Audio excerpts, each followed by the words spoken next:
આપની વાત સાચી છે। થોડા સમય પહેલાં જ અમે લોકોએ ત્યાં સાઇટ વિઝિટ કરી હતી અને મોટા મોવા બ્રિજના એજન્સીને અને સંબંધિત અધિકારીઓને મેં સૂચના આપી છે કે તાત્કાલિક ધોરણે આ બ્રિજની કામગીરી પૂર્ણ કરવામાં આવે, અન્યથા અમે પેનલ્ટી મારીને એની જે કંઈ પણ સોલ્વન્સી છે એ જપ્ત કરવામાં આવશે।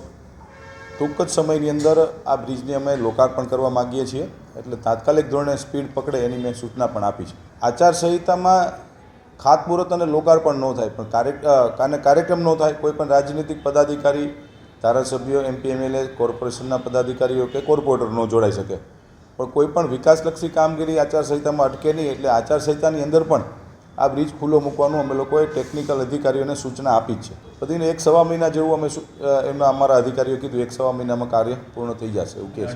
પેનલ્ટી, હા, એને અમે પેનલ્ટી મારીએ છીએ અને એની સોલ્વન્સી છે એ પણ જપ્ત કરશું। જો સમયની અંદર જો કામ પૂર્ણ નહીં કરે તો એને પેનલ્ટી મારશું અને અન્યથા એની સોલ્વન્સી જપ્ત કરશું।